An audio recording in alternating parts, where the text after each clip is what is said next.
Welcome to the Travis Masterbone Podcast. I am your host, Travis Masterbone, talking some shit to impact your life. This is episode 6, titled Andrew Huberman and Alcohol.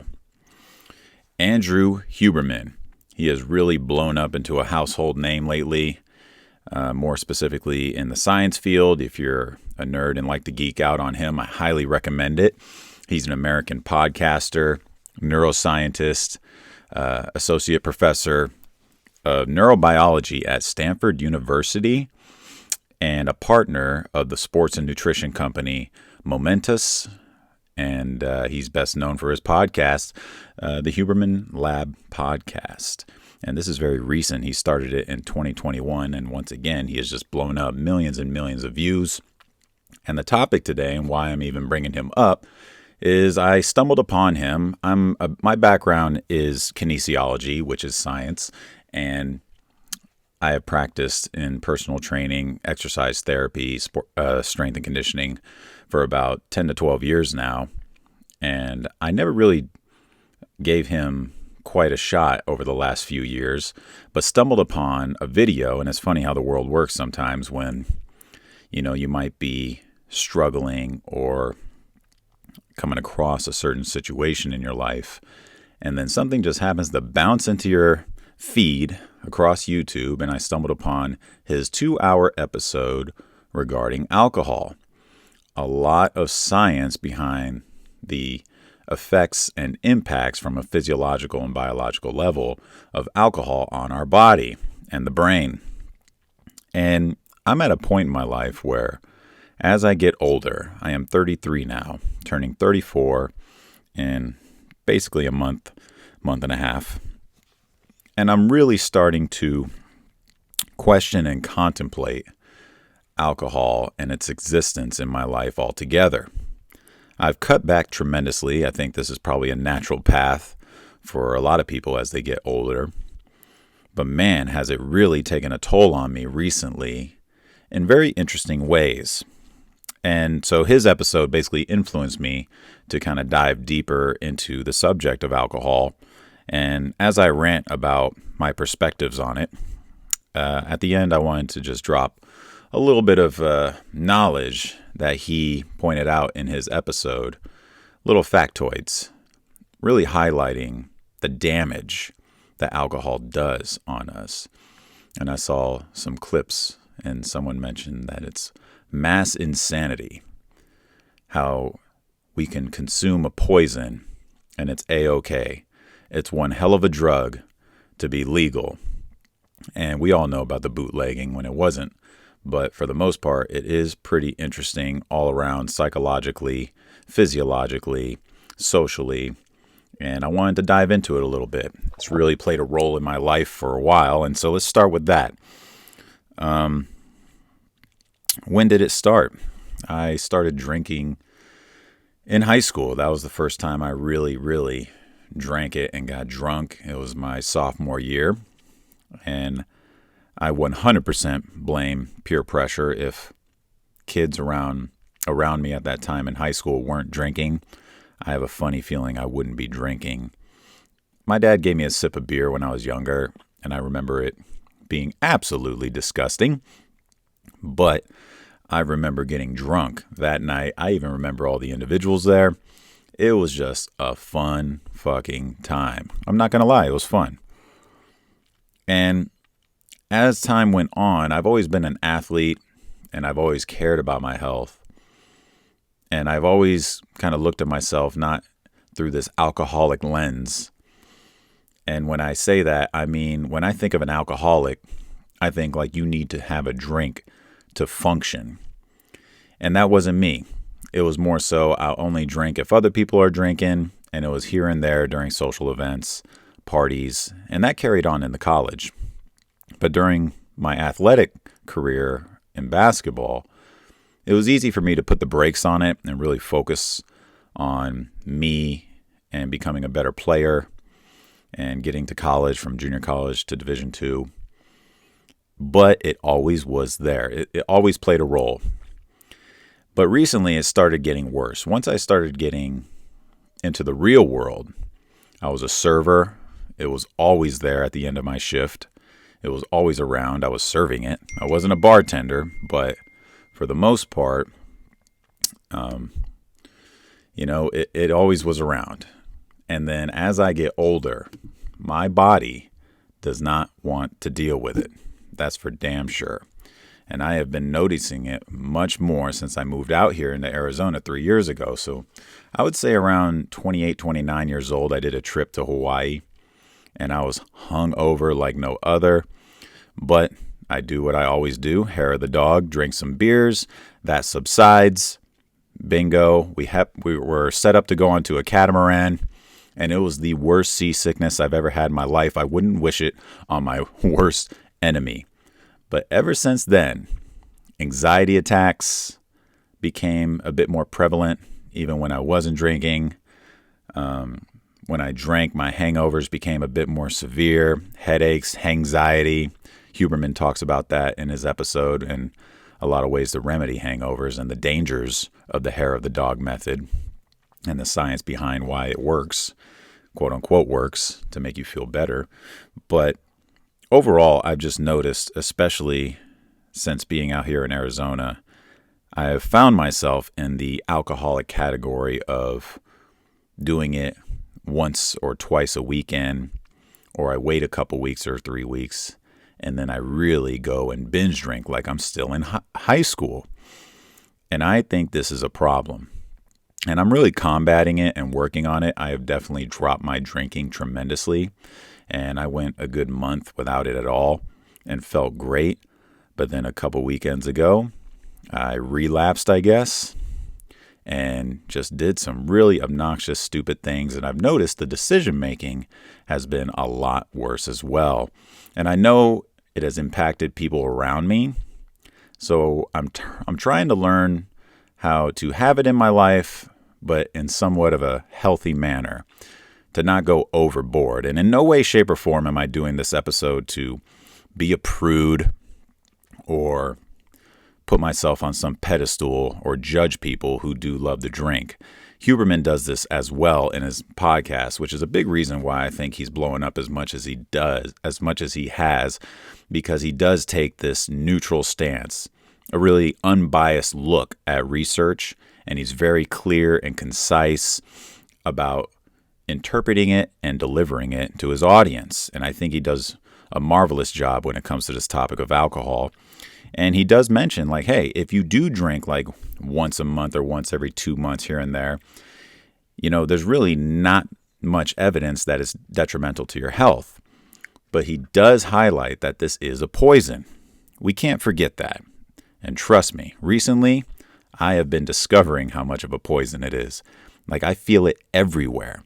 It's insane.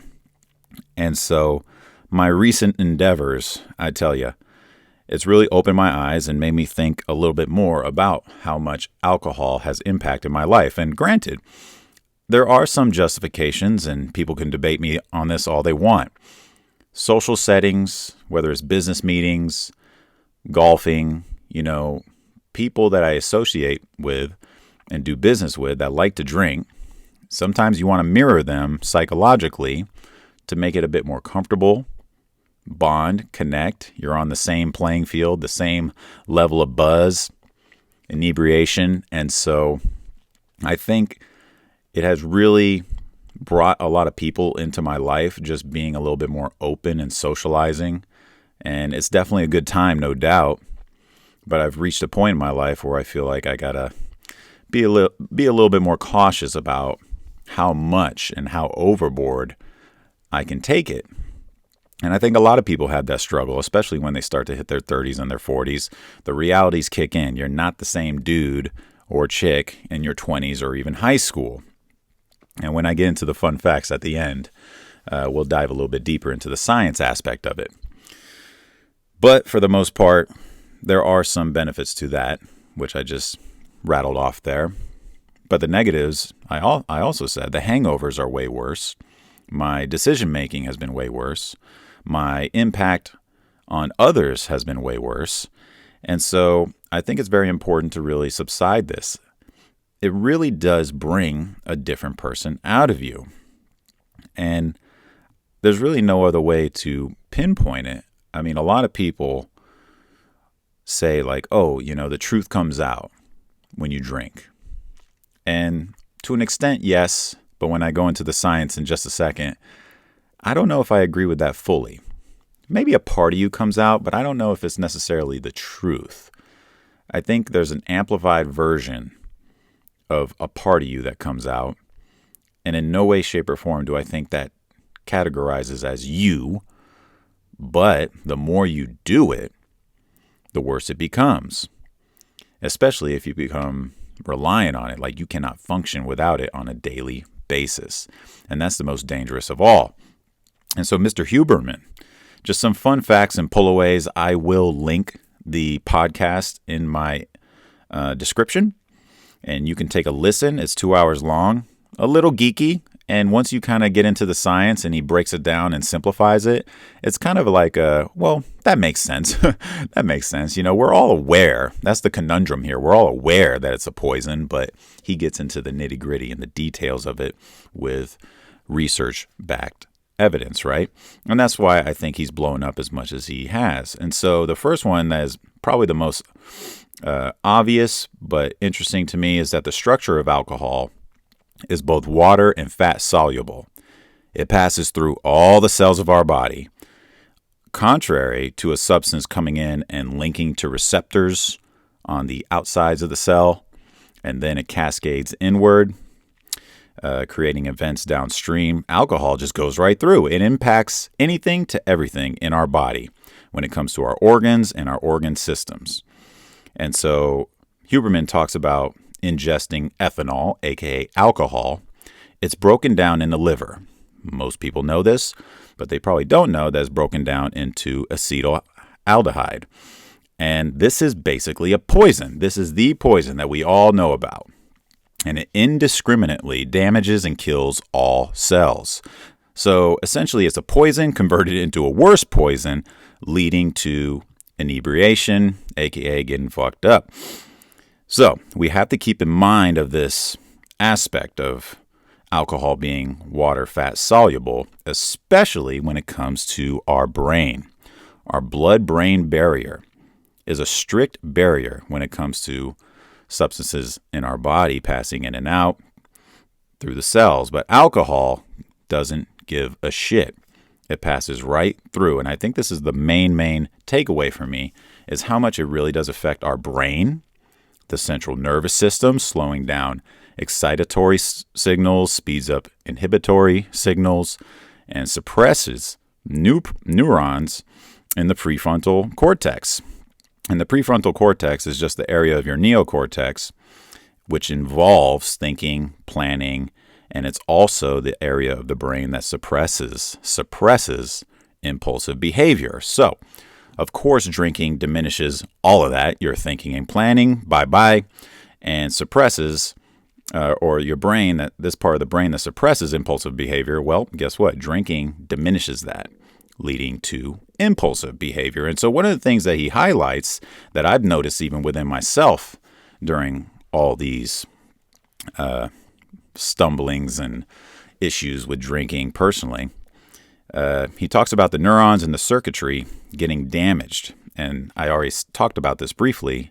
The truth comes out, right? You say things you don't normally say. You do things you don't normally do.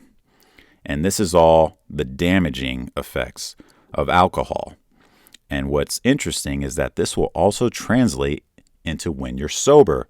So even though this is happening and damage is occurring while you're drinking, you are disrupting these neural signals and these pathways where they stay damaged even when you're sober. So if you become angry when you're drinking, you're more likely to become angry when you're sober. Your impulsive behaviors, saying things, doing things when you're drinking, you're more likely to do that when you're sober, etc. And so this disruption of neural circuits involving behavior, we need to take a look at that in the long term. And I'm really trying to grip that. I love a glass of wine, but he highlights that he also mentions the alcoholic tendency of just being able to do it once or twice a week, but you drink 3 or 4 or more drinks. this has a heavy, heavy impact on these neural circuits. And it's something to think about in the long run. And I'm at that point. And so that was just one of the most interesting things that I took away from all that from a scientific level. But then also the idea or the finding that you're more likely to become an alcoholic the younger you begin. And that is very interesting. So he gives like a little example. There's more of a likelihood that if you start drinking at 21 versus high schoolers like myself, 16, 17, 15 years old, whatever, those youngins are definitely more likely to become alcoholics down the road. And not to mention the damage to your brain development. It's much more severe. And he explains that individuals that grow up, they're going to have smaller brains, less cognitive ability if they start drinking earlier. And so, for me, those are big time takeaways. He does mention how it affects the sleep. Obviously, we were talking about the prefrontal cortex. It has it has a big role in REM sleep. And a lot of people use drinking as a sleeping agent, but it actually makes things much, much worse. And so there's a ton to take away. That is predominantly the main stuff that I really wanted to highlight and have you think about. Hopefully it inspires you to jump into that podcast and specifically that episode. Click the link. But explore Mr. Huberman. I really love his stances and how he delivers science in a very practical, simplistic form. And at the end of the day, I am not trying to be a prude or scare you. This is a bit, introspective, but also scientific episode of mine. I'm not entirely sure how much more further I'll get in science episodes. I basically talk about whatever I want on here. But for the most part, if you're having issues with alcohol or might think you're having issues, I wouldn't take it off the table. If you do drink, it is a poison. And for me, I'm taking a look at it of, okay, where do I go from here? Does it get better? Do I need this in my life? How often do I need it? I'm not the same Travis back in the day, back in high school, back in college. And suppressing the consumption of alcohol, without a doubt, makes me feel like I feel so much better. My sleep, my energy, my behavior, my thinking, it really does help, even if you take a long, long break and maybe come back to it every once in a while, but just don't overdo it. You're not the same person. This does do permanent damage, and it is really quite fascinating. The mass insanity, it's everywhere. I don't think it's going anywhere. And we just need to be a little bit more cautious, in my opinion. Cautious and conscious. But yeah, moving forward, that's how I intend to continue to tackle this alcohol issue of mine. And hopefully you learned something today. And hopefully I said something that makes you want to take those same steps. This is not an AA meeting. I'm just kind of giving my thoughts. And so again, please like, share, and subscribe. And thank you for tuning in to the Travis Masterbone Podcast. And I look forward to you tuning in next time. Farewell.